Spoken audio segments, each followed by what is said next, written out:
Hi, today we begin with one of the most important questions you may ever ask yourself. Whose life are you living? Welcome to Inner Compass mini-series, Finding Your True Essence Lifestyles, Episode 1, Whose Life Are You Living?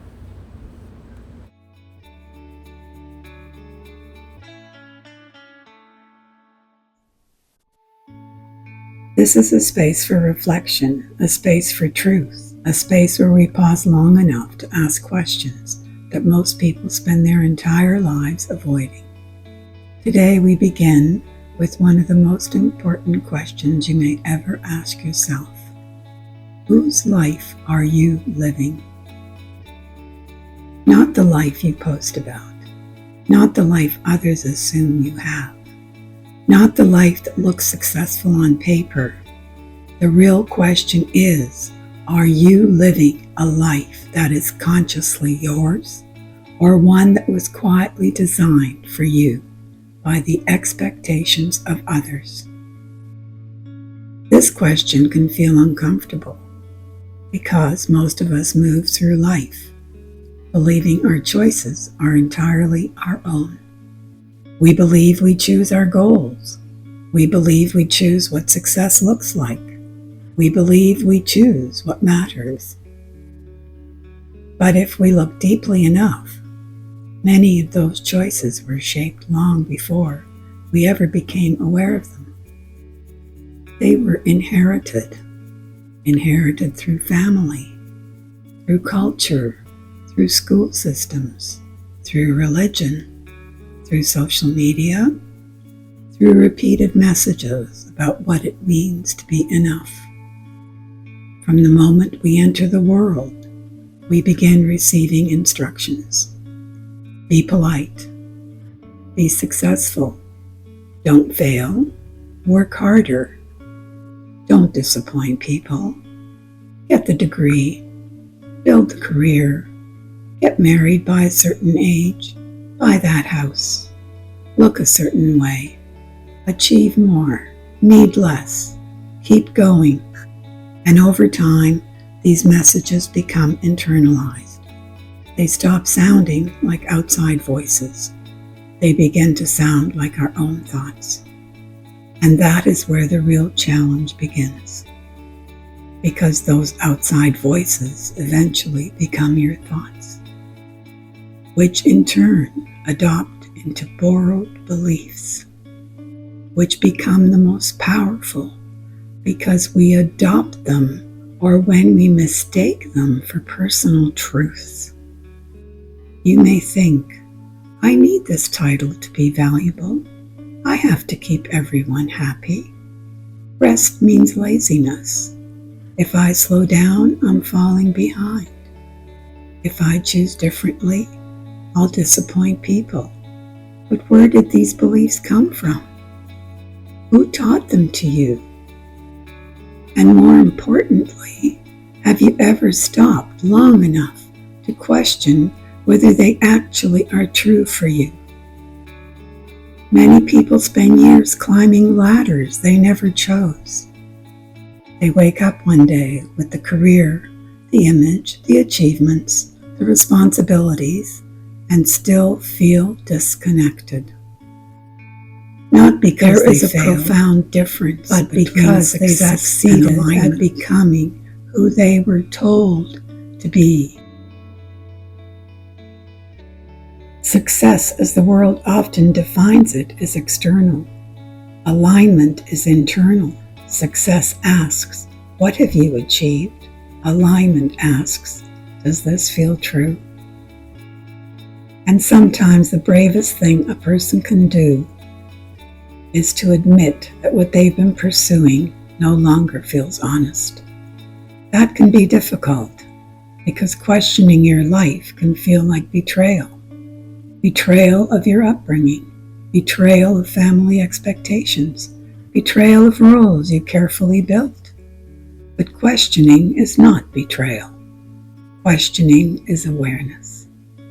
And awareness is where freedom begins. The philosopher Friedrich Nietzsche challenge people to examine inherited values and consciously create meaning rather than passively accepting what had been handed down. His challenge was not simply to think differently. It was to live deliberately, to ask, what do I truly believe? What values are authentically mine? What would my life look like if I stopped performing and started choosing? These are not easy questions. Sometimes when we begin asking them, we discover uncomfortable truths. We discover we've been chasing approval instead of purpose, that we've confused busyness for fulfillment, that we've mistaken external validation for self-worth. And that can feel disorienting. But disorientation is often the beginning of transformation. Because before you can choose consciously, create yourself, you have to become aware of what has unconsciously shaped you. So today, I want to offer you a mirror, not to judge yourself, not to criticize your past, but to observe honestly. Ask yourself, what parts of my life feel deeply chosen? And what parts feel inherited? What goals am I pursuing because they make me appear worthy, successful, or acceptable? What beliefs govern my daily choices? And where did those beliefs originate? If no one's expectation existed, who would I become? These questions are not meant to produce immediate answers. They are meant to create honest reflection, because self-awareness is rarely a lightning bolt. It is usually a slow unveiling, a quiet realization, a willingness to notice, and noticing changes everything. The moment you become aware of borrowed beliefs, they begin to lose their power. You gain the ability to choose, to keep what is true, to release what no longer serves, to build a life rooted not in obligation, but in conscious intention. This is where becoming begins, not with dramatic reinvention, but with honest examination. The willingness to pause and ask, is this truly my life? Before we close, I want to leave you with today's reflection. Take 5 minutes after this episode. Sit somewhere quiet. Still your mind if you can, and write down your answer to this question. What belief have I accepted about life, success, love, or worthiness that I have never deeply questioned? Then ask, is this belief truly mine? That question may open a door, and sometimes a single honest question can change the entire direction of your life. Thanks for joining Alexandra, your host of Inner Compass.